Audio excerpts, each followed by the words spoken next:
It's time for AggroChat, the official podcast of the Tales of the Aggronaut blog and stalwart gaming community, where we talk about stuff and things, and the stuff about the things, and sometimes gaming.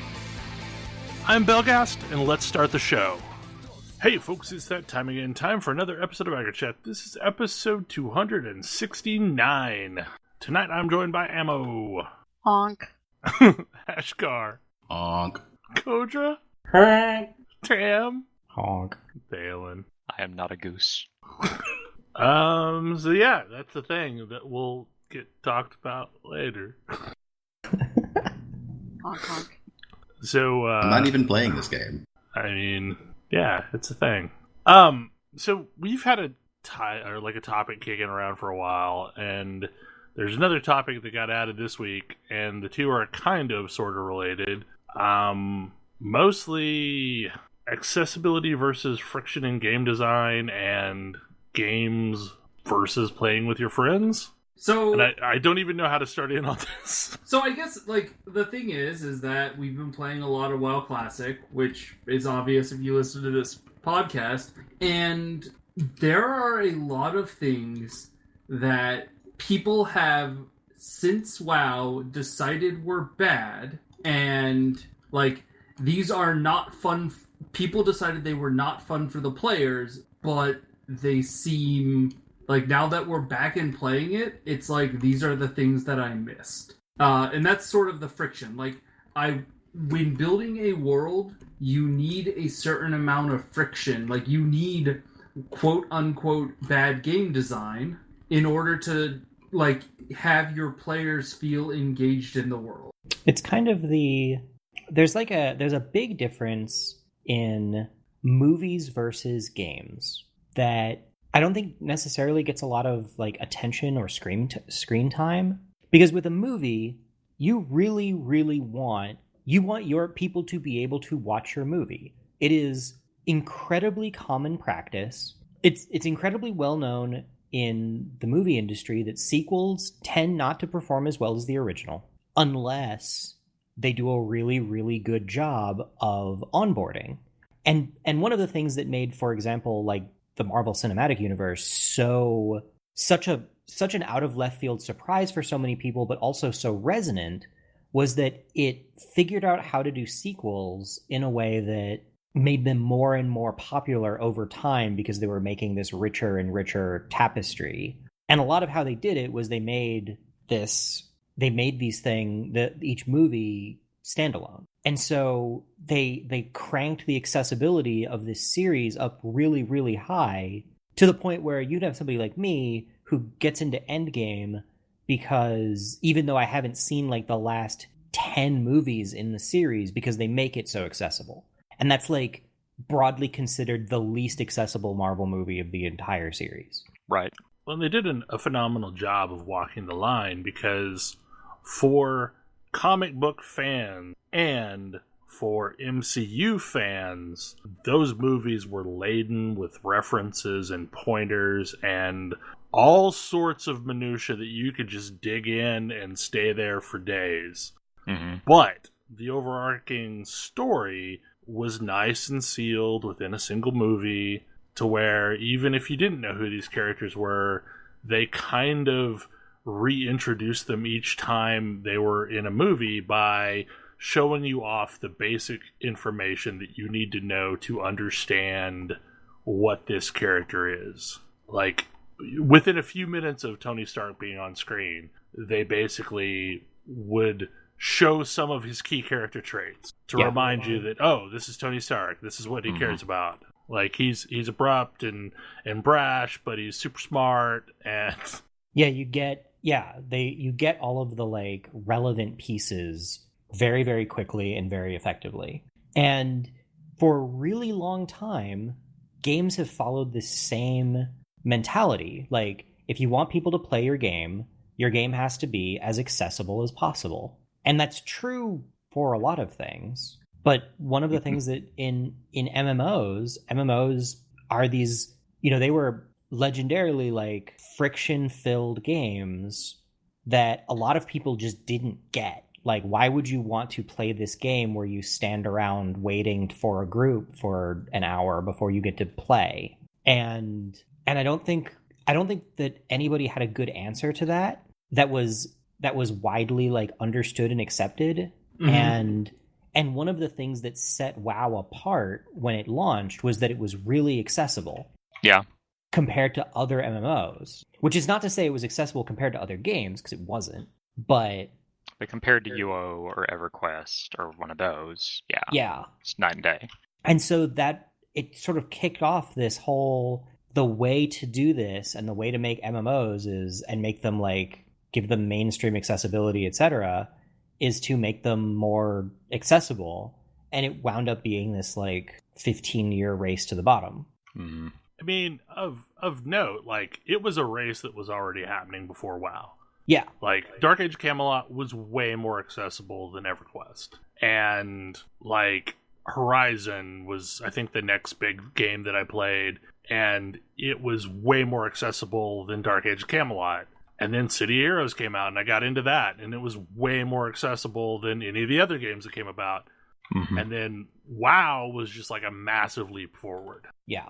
But at some point, it feels like some of the richness that accessibility provides, I mean, it got lost. And yeah, one of the like semi-open secrets about game design is that you don't actually want to give players what they want, because what they want, if you give them everything they want, they get bored. We do. Yeah.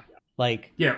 Even if we would fight to the death to defend a particular thing that we love, like moving around the world in classic WoW is compelling and interesting, and like you plan around it and think about it because it's really inconvenient.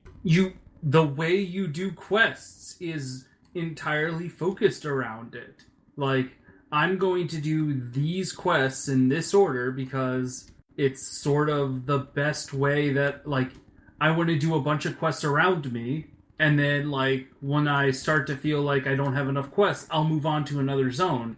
But I don't make that decision to move on to another zone lightly. Yeah. Yeah, because you're starting from scratch. You've got to figure out the pieces, and like really you don't want to spend more time traveling than you have to. And that's something that got changed really, really early, because I mean, Burning Crusade introduced. That started going away. Burning Crusade introduced flight, and like Grace is not here to say to talk about, you know, the deep love of flight and how awful it would be if it went away, but that's the cost. I was gonna say, like, I have in the past been on the sidelines of that and not really taking a stand. Playing through vanilla WoW has put me squarely on board of GM move is a bad thing to give to players. Yeah, and to be fair, like, Grace started in BC, late BC if I remember correctly. So she entered a world where flight existed. Yeah. Well, and it's even worse if you started in Cataclysm, because then flight existed in the entire world. Mm-hmm. Well, not just flight. Burning Crusade also was where quests switched to there being quest hubs that everything tended to come from. You went to the quest hub, picked up all the quests, went out and did them, came back. Maybe there was another set. And an obvious chain to the quests. So you always knew where the next place was you needed to go. It was a place. And so it was very efficient. Efficiency isn't always fun. Because people got really good at, hey, these are the quests that you should do. This is the efficient way to get through this zone. And then these are the best zones to level in because they're the efficient ones. Mm-hmm. And at the point at which you've got a bunch of people saying these are the best zones to level in, at a design level, I can see how it got to, okay, if this is how this works, then what we want to do is make all of our zones like this. Mm-hmm. Make all of our zones like the ones that people want to level in. Right. And then all of the zones feel the same. Yep. I mean, basically, it's the difference between a game world that feels like a world created for a game and a game world that feels like a world in which a game takes place. Yeah. Yeah, and that's another thing is, like, I understand where the desire for like, ooh, let's figure out how to do this most efficiently comes from. I also understand that I don't want to follow the same path through all of my alts. Like, if I'm gonna do another character, I'm probably going to want to do it going through different zones. Or maybe I don't, because my other character I am role-playing in such a way that they don't want to interact with undead more than they possibly can. But yeah. You don't want to assist in cartoon villainy? We already talked about how terrible the undead writing is. I mean, I'm mostly undead just for the fear break. The extra fear break that I don't have to switch stances for. I can't play undead because they can't wear clothes properly. Yeah, that is a thing. I feel that way about, yeah.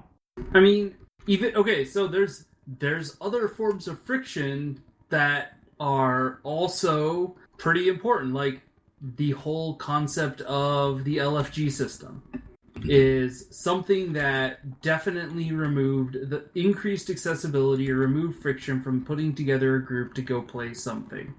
And yeah, that definitely gets you into an instance faster. If you want to do an instance, that is a system that you want set up for your game. But it means that you don't have a very active LFG channel where people are talking to each other and trying to construct groups together. And people become very focused on optimal groups and optimal play, because optimal play is accessible and easy to get to. And when that becomes true, then nobody wants to, like... Despite the dismissal for shaman tanking before, Classic launched. Right. If you have a tank that's a shaman that wants to tank for you, you might not get another one for a while, so better go with it. Yep. Yeah. Does the shaman have a shield on? And do they... Then yeah, sure, you can tank for us. Yep. Yeah. Is the druid willing to cast healing spells on you? Sure, please come in. Mm-hmm. I don't care what your spec is. Please cast the healing touches. It's not optimal. It's absolutely good enough.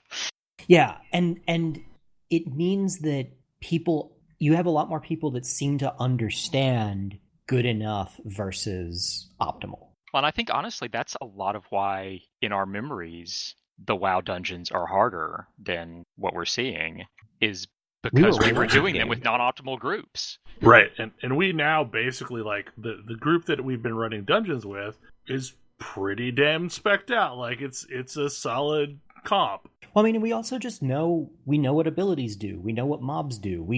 There's very little mystery about the game because we know it already. Well, and like there's a lot of we're just better at MMOs at this point, and we're better working together than we used to be, because like there was a moment in Razorfen Downs a few nights ago where like we would have wiped were it not for people just setting about without talking about doing the things that needed to do to get us through that encounter. And like everyone was kind of just doing their thing, and it was all blending together seamlessly because, we've interacted with each other before. Yeah, I mean, it was like, there were bits where it's like, oh, hey, this is sort of a tough pull, but we've got it. We stop a patrol using distract, blind, prep, blind. That's not a thing that you would have ever seen in vanilla. Like you might see a rogue do that in vanilla, and that would be a rogue you would talk about for months. And it's just what we do. It's just a thing to do now. Like, I understand what my buttons do. We can do that thing. Yeah. Speaking of fun dungeon stories, this game also has a lot less guardrails than other modern MMOs. Oh yeah. Like, specifically because if you do have an LFG channel, you need like a way to disrupt an LFG channel would be to queue for a dungeon you are not ready for. So like, because the goal of the LFG channel is to put together successful groups. And so they're not going to let you go into a instance where you are 10 levels below the last boss. Yeah. Well, I mean, and what LFG channel or LFG system? Or the LFG system. Yeah, LFG Okay, tools. Yeah. LFG tools are optimizing for successful dungeon runs. Mm-hmm. And So- I would argue and that's a WoW- useful thing to optimize for from a tool. Yeah, which is an entirely reasonable thing to optimize for. But it But the doesn't WoW let you... dungeons, the WoW classic dungeons are not designed to be successful runs on your first go in at all. Yeah, like there's 10 level gaps in all of these dungeons. You're supposed to go in so far until you lose. And then you come back when you're a little bit higher level. Yeah, But- or just until you realize that, these things are large and scary and we can't handle them. But the thing is in all these situations, they've put in a way to like get you into the hard end of the zone quickly. Mm-hmm. Well, Quickly. there's a lot of them that have some kind of a shortcutting mechanism. Some do. Some of these are Some- not that short. Some do, some do, some don't. BFD does not have anything like that. No, BFD just has a giant level range and you need to come in from the front every time. Mhm. Yeah. Yeah. Although you can skip large parts of it if you don't care about them. Yeah. Yeah, I think there's that too, is these dungeons were kind of designed with the idea that you wouldn't necessarily kill every boss when you went in. Mm-hmm.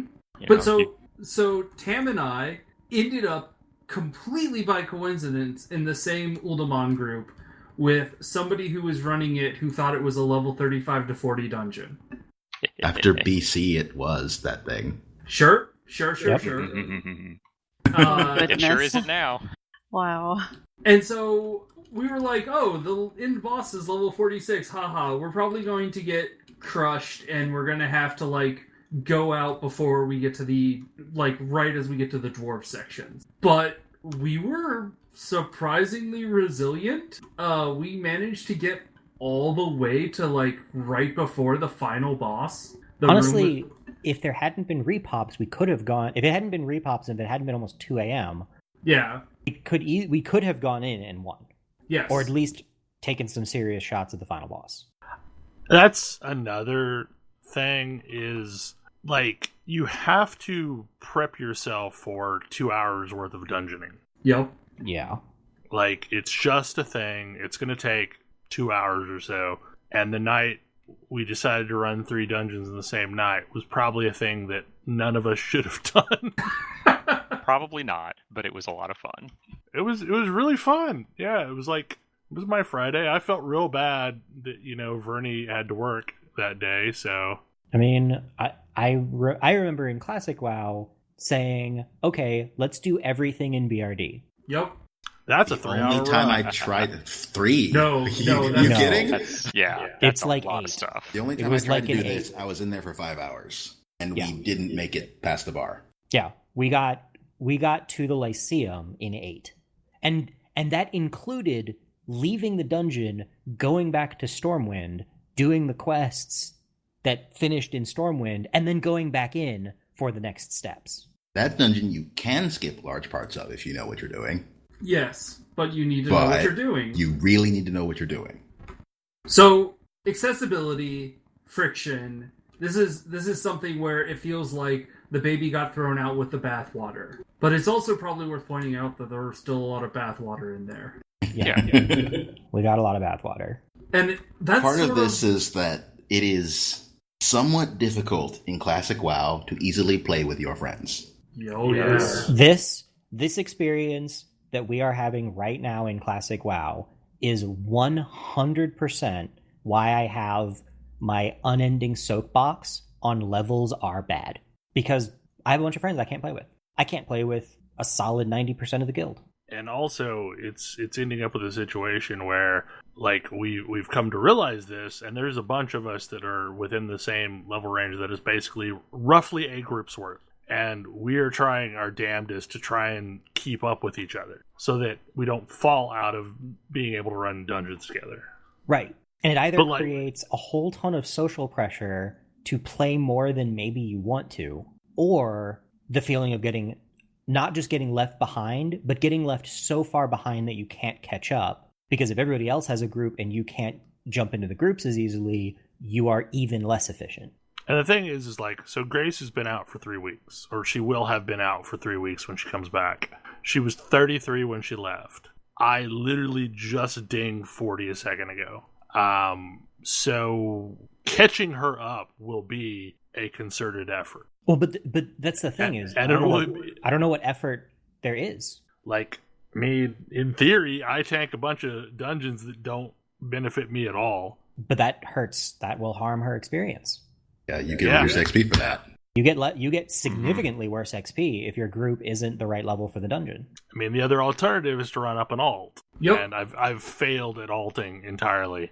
Because I've only really focused on this one character. Because it's been a struggle to try and stay caught up on a single character. Yeah, and I've dropped my playtime down a whole ton just so I don't pull too much further ahead than most people. And it's fine, because I've got other stuff I can play, and I have some alts, and I'm doing other stuff like that. But at the same time, it's like an incredibly delicate balance of how much do I want to play a game I'm having fun with, and how much will playing a game I'm having fun with harm my ability to have fun with my friends. Mm-hmm. Yep. Yeah, I mean, this happened to me in vanilla.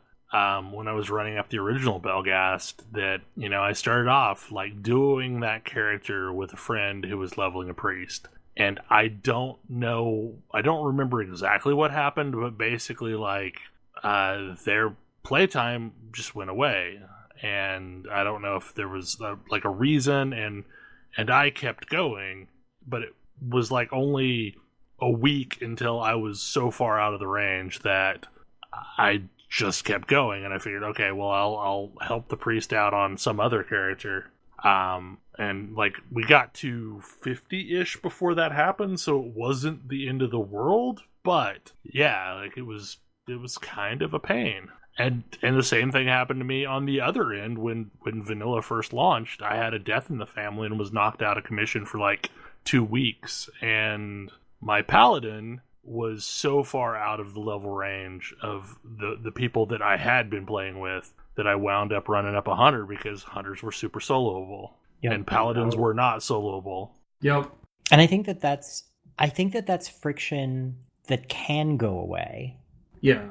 That friction doesn't have to exist. There's a trade-off where you can have interesting and compelling experiences and maintain a sense of progression and be able to play the game and so on without leaving your friends behind. Well, and I think we've already had really good versions of that. I still like the mentoring systems that exist in games, where you are actually willfully dropping your level to match another player, so that you can go run content with them. I'm gonna be weird. I've never liked those. Really? I liked them starting with City of Heroes, but the only game I played that had a at all functional one was Champions, and there were other reasons I didn't like it there. Yeah, it always feels patronizing. It's I'm gonna lower myself to you so that we can play together. But it's not really meaningful for me. I'm going to pretend I'm just gonna pretend like I'm not good. And that's not a good feeling. That doesn't feel good. It doesn't feel good for me as the person doing it, or for the person when somebody was oh, I'll mentor down, I'll be okay. I guess it's fine that we play together, but then it doesn't feel great. Is that mostly a perception thing, though? I mean, no? Yeah, so for me, that was constantly mentoring to play with other people in those games. I enjoyed it because it allowed me to actually run the content legitimately rather than, doing okay, I'm going to run you through this zone. Now, you stay back, and I'll clear everything for you. I guess one of my questions here is, does it generate anything meaningful for you? No. Because frequently in FF14, for example, getting synced down below 50 kind of sucks. But generally speaking, there is some reward to you for running, especially if somebody hasn't done it before. Mm-hmm. Yeah, there was... I've never played one of those systems where the mentor got anything meaningful. I think sometimes loot completely, if you got a completion box for a loot completion box that would have loot at your level or closer to your level. But I agree, it's better than, oh hey, we're 50 levels apart and I'm just gonna pretend I'm gonna load everything up and kill it and you soak XP, because that feels terrible. That's like, I don't want to play this game terrible. But the mentor system only felt marginally better than that for me on both ends of it. I mean, it would have felt much better if, like, you could work on something while mentored. So, right. like, you're getting faction or something like that that's a tedious grind, but you can do that in part through the dungeons. You know, like, I don't remember what expansion that was, where you could basically, like, set a faction you were working on and gain, you know, faction by doing stuff other than... I mean, BC had that, where you put on the tabard for, Tabards through Wrath, but even then that was not terribly useful. Yeah, well, and it wasn't something that you could do with lower level players. It was just... Yeah, I think that there's the potential for design that allows players of unequal playtime, players of unequal experience, to have an experience together that's fun. And my example for this is D&D. So the core problem that I've seen with auto-scaling systems, that, like, all the content is basically within a level range of the players, is that the itemization feels really weird. Like, because that's one of the things that we've talked about here, is, like, the items are interesting because they're largely non-optimal, but they also do, like, some really broken things at times. And when you're scaling up items, you basically have to turn every item into a math equation. Well, that just changes as you level. And so, like EVE what Online... I've seen in those systems is those items become super generic because they don't want to have to balance all the items. I think EVE Online does this brilliantly. EVE Online, like, to put the way EVE Online system works in, like, fantasy MMO terms, EVE Online would have a like, you would level up cloth armor, robes, tunics, cloth tunics, leather armor, studded leather armor, leather and chain armor, you know, all the way up to heavy dwarven full plate armor. Mm-hmm. And you'd level up all of those, but leveling up any individual one is really, really fast. Like, super fast. And so very, very quickly, you can have the best of that class of armor. In EVE Online, this is ships and weapon types and so on. So now you can play with people. Like, it blasts you super fast, like, when you're done with the tutorial kind of fast, to I can contribute meaningfully in this extremely narrow space. And then you keep on leveling other stuff. So it's like, oh hey, I want to wield dwarven warhammers. Well, in order to unlock dwarven warhammers, I need to have unlocked hammer and then two-handed hammer and then warhammer and then, like, dwarven weapons and then dwarven warhammers. So I'm working my way down this really, like, multi-tiered tree, and the dwarven warhammers are, you know, a little bit better than your regular hammers, but they're really specifically good at a particular thing I want to be doing. You know, I'm a dwarf, so I'm a way better tank, or I'm a way better DPS using this particular kind of hammer because I have a bunch of bonuses to it. And I have to go down all of these trees to get these bonuses. So I am better than a player who's been playing for just a little bit of time. But more importantly, I have this, like, super special weapon that maybe has some special properties or whatever that isn't necessarily stronger, but is more specific to what I want to do. Yeah, so, like, for example, it may be, like, an inherent bonus of shattering armor. Right, exactly. Like, what I want to be, like, I want to go full dwarf. So I'm, like, wearing full dwarven plate and, you know, major dwarven shields and dwarven hammer tanking.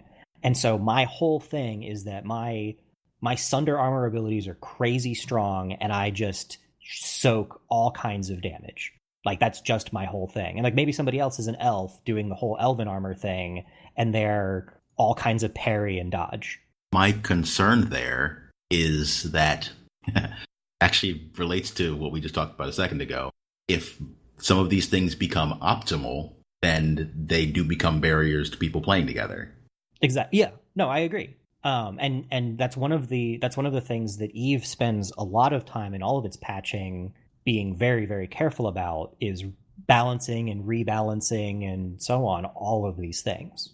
Sometimes introducing entire new weapon lines or ship lines or whatever to disrupt the overall metagame. I was going to say, it mostly doesn't. Eve is a weird case because unless I'm misunderstanding, I don't think it actually has like what you would traditionally call highly competitive PvE content.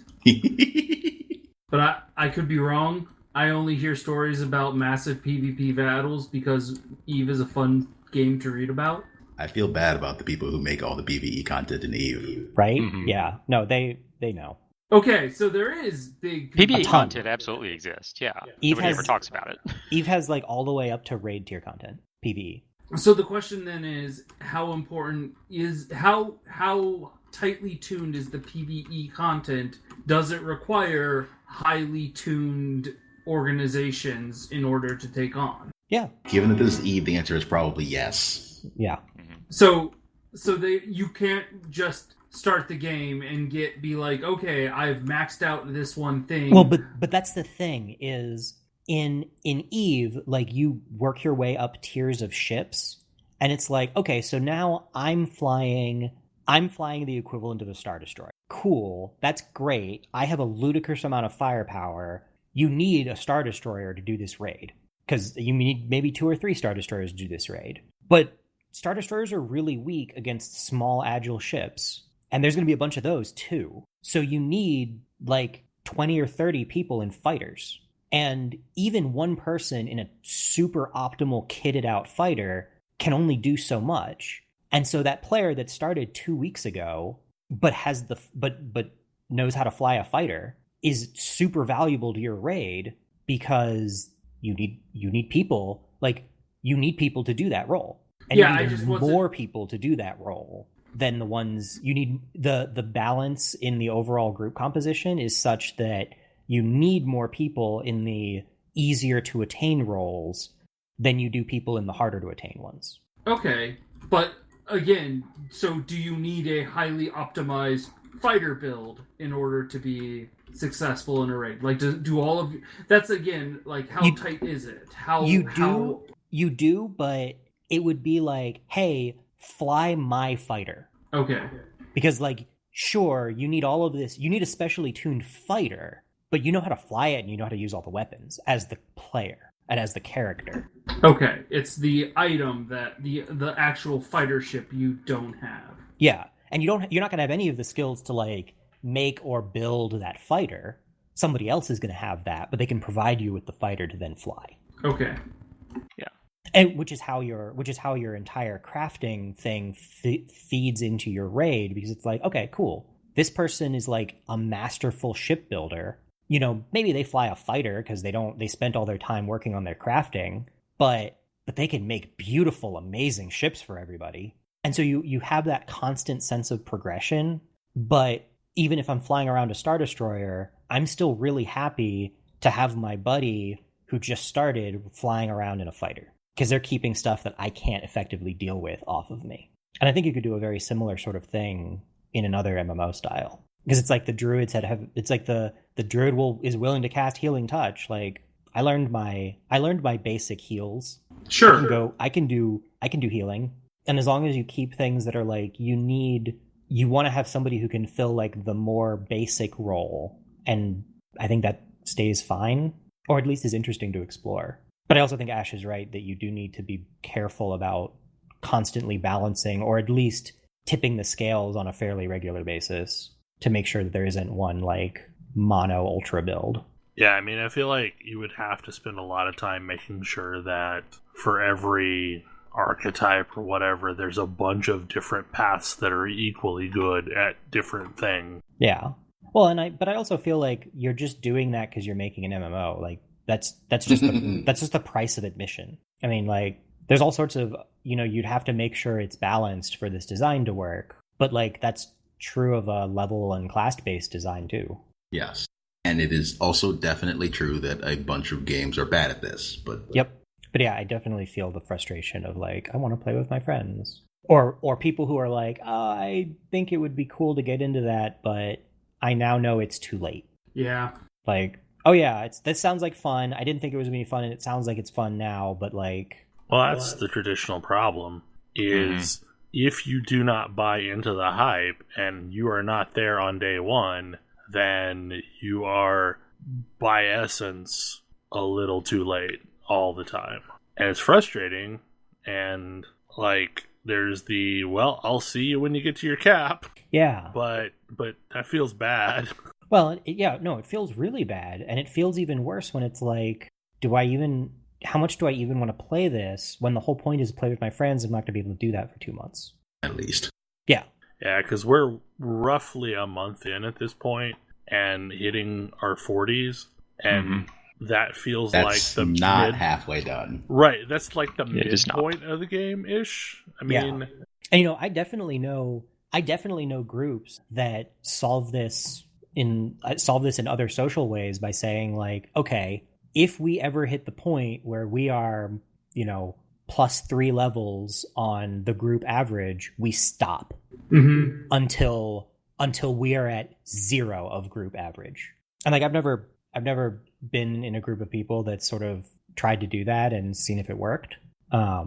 And it probably works for some people, but some people are like, this is the character I really want to play. I want to play, yeah. Yep. Like, I don't want to level alts, and I don't want to not play, but you end up in an awful catch-22 of, like, well, if you keep playing, you don't get to play with your friends. If you don't keep playing, you're not playing. And if there's nothing Either else, way, you don't get to play with your friends. Yeah, and if there's nothing else you want to play, well, you're SOL. So let's talk about wolves. Wolves. I think it's a wolf deck. Oh, this is an old topic that's finally here. Yeah, I'm playing a little bit of standard. I've actually been playing. It's not a wolf deck. It's a flash deck. One of your star creatures is a wolf. My star creature is a wolf. That is true. No, I'm playing blue-green flash. I really find I am enjoying the control-y nature, I've got nothing but instants in my deck, and I'm going to hold my mana up until the very last minute. That playstyle suits me very well. I enjoyed it when I played it in Commander, and I'm enjoying it playing it in Standard. But the idea with this deck is that you have nothing that casts any slower than instant speed, and then you hold up a whole bunch of counter spells. And if you don't need a counter spell, you play a creature with flash, and then you start attacking them.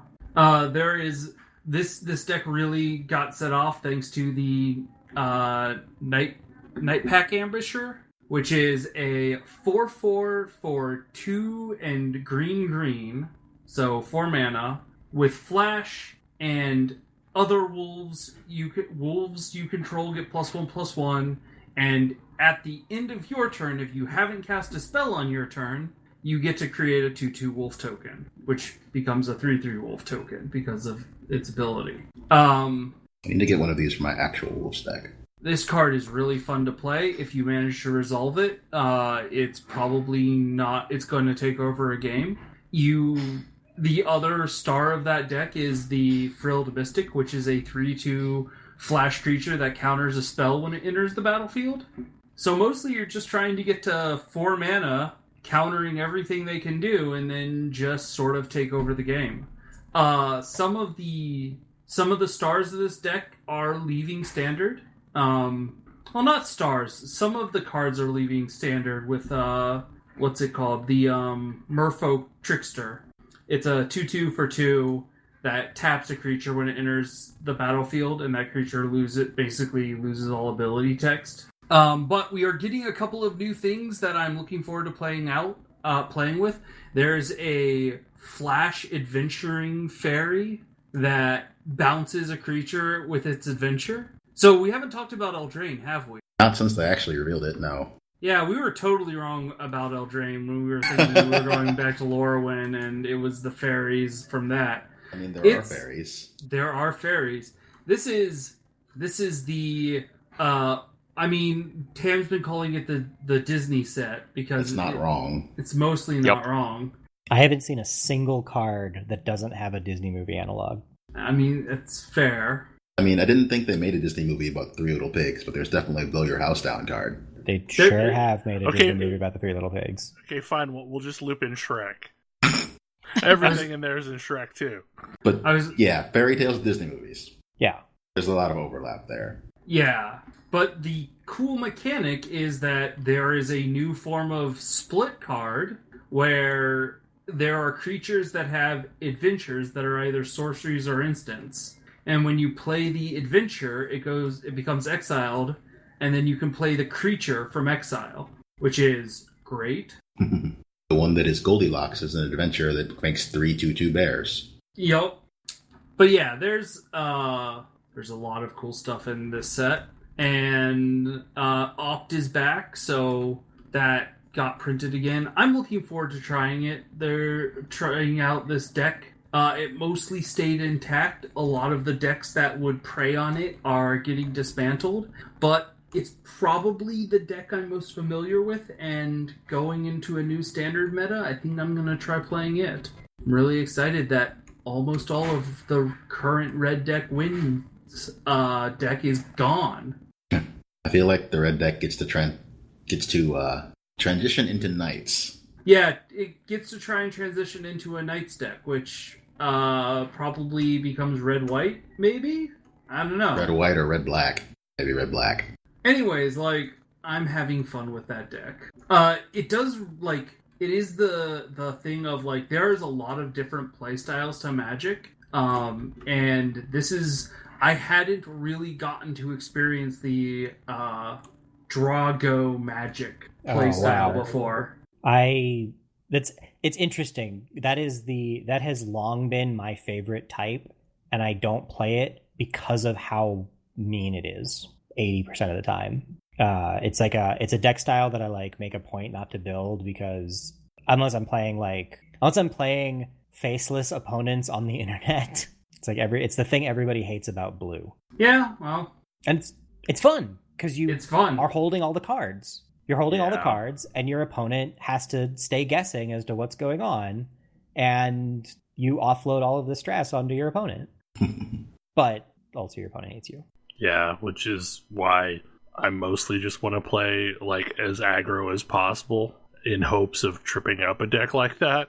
I mean, that's totally fair. Aggro decks are very good at trying to go under it. I actually enjoy playing aggro decks as that deck because it presents me with a lot of interesting choices, especially when I'm just flashing in a creature to trade with their creature just to preserve my life total. I would be perfectly happy if the entire color blue didn't exist in Magic. Aww. See, I really a lot of people agree with you.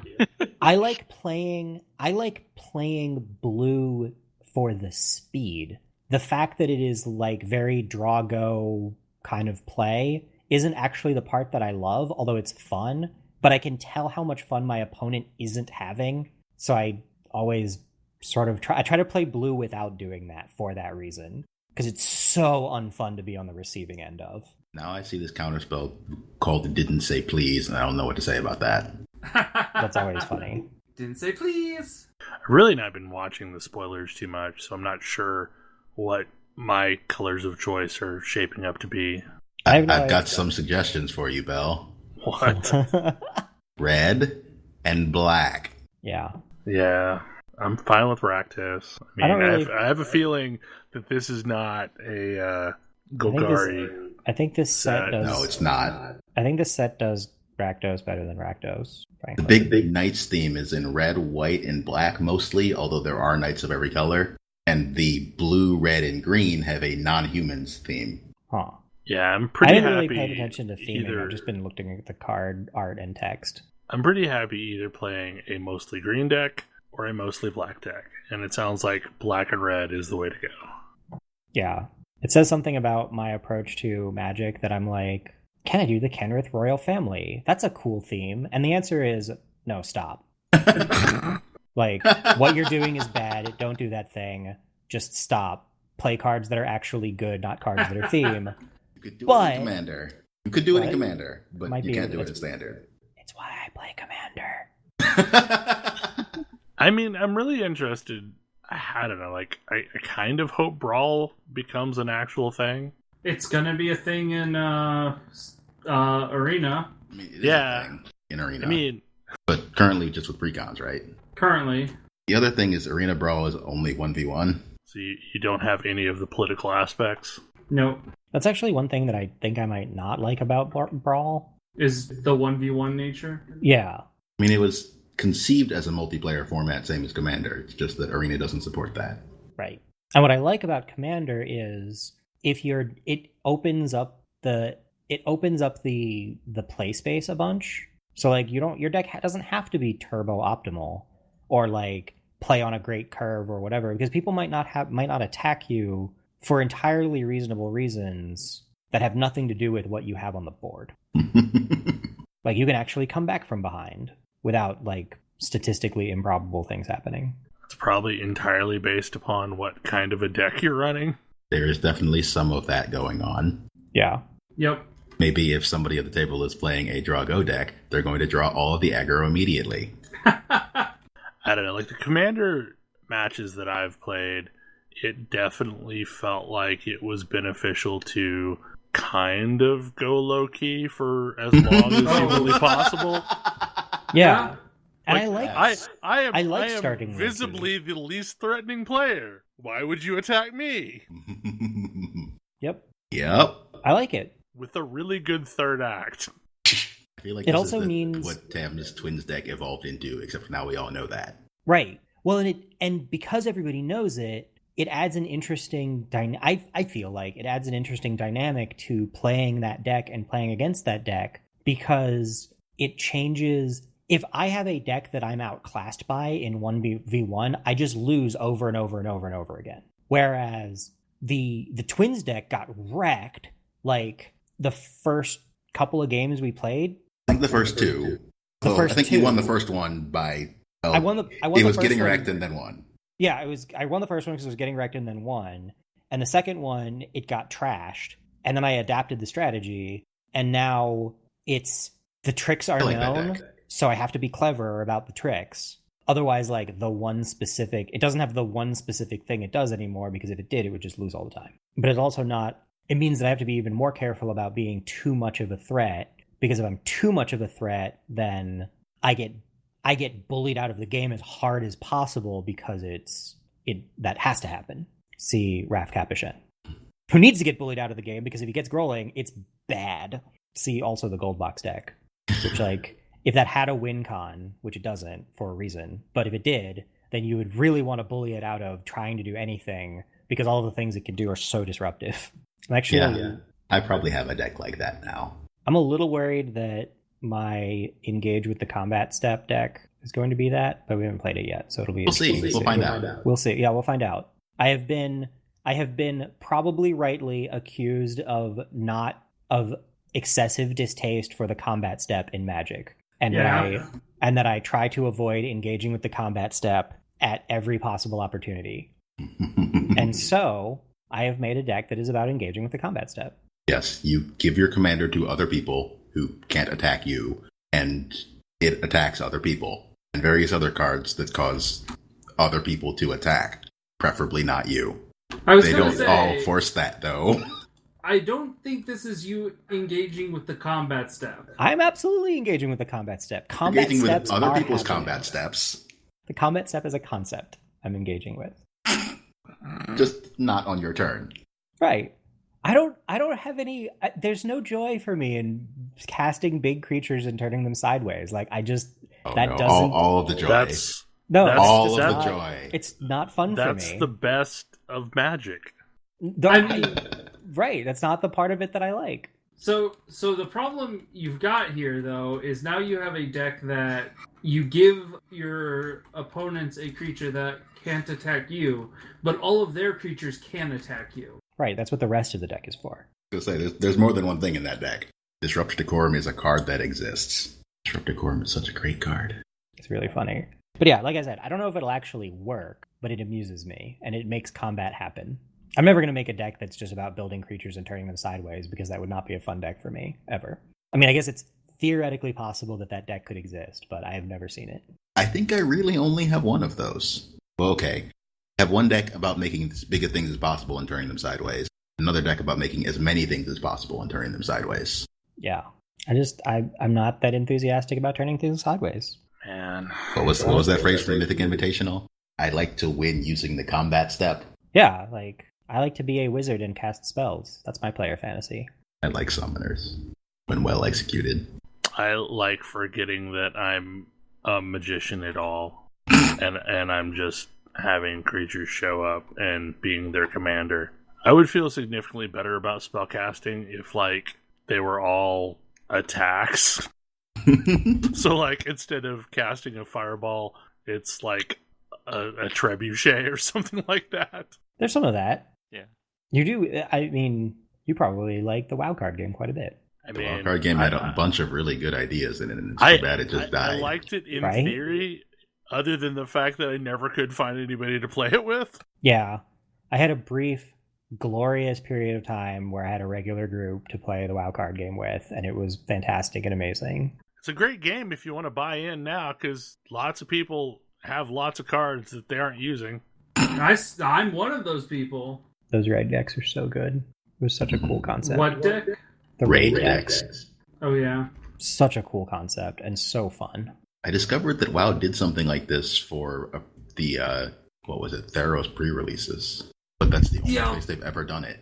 Yeah, and they did them mostly as in-store events, didn't they? Yep. If you tried really hard, you could probably get a hold of one now. But, yeah, they were intended as like one-offs. So wouldn't be compelling, repeatable content, I don't think. Yeah. So, a bunch of stuff came out this week. So many games came out. Every video game in existence came out in the past 48 hours. It's true facts. But I feel like there's one that, like, Tam wants to talk about in particular, and probably lots of other people want to talk about in particular. Possibly. Maybe we should talk about it next week. Okay. Man, we started with all the honking and we didn't even get the Untitled Goose game. Right? I mean, honestly, given what the game's about, like harassing people, being a jerk, seems entirely reasonable. To troll our listeners with. Yeah. Yeah. I guess like, it worked out. Please look forward to it. Please look forward to it. The short Honk, version is this game is pure joy. Honk, honk, honk. If you've never liked a stealth game before, maybe try it because maybe you'll like it. It's pretty ridiculous. I spent like 10 minutes running around town honking at people and laughing, and then I had to stop because I was having trouble breathing because I was laughing so hard. There's the ability to pick up a glass bottle and then your honk is muffled, and it's great. Yeah, there's a kazoo. What? You can honk into a kazoo. It's great. Wow, I have not found that. There are walkie-talkies so you can remote honk. Yes. How have you beat the game yet, Tim? No, I've only played for like 30 minutes, which is the other reason why I will probably have a lot more to say next week. Because legitimately, I did a few things on my to-do list and then ran around honking at people and went to bed. There are also secret objectives, which are like great when you get them. I love that. Yes. It requires you to be an unmitigated jerk without being told to. I mean, you're a goose. You are a goose, but like most of the times you're doing terrible things to people because you have a list of terrible things to do. Because you're a goose. Because you're a goose. Sometimes you come up with devious things to do to people all on your own because you're a goose. And in the game, I particularly enjoy the low-key snark, the low-key poetic snark of the to-do list as well. Like, you have an objective that's just rake in the lake. Well. Anyway, I'm sure we will get into that some more, and we'll also get into Zelda a bit next week. So, all right. It'll be great. Honk. Honk. Hopefully enjoyed the show, and we will see you again next week. Night. Good night. Good night. Good night. Good night. See you.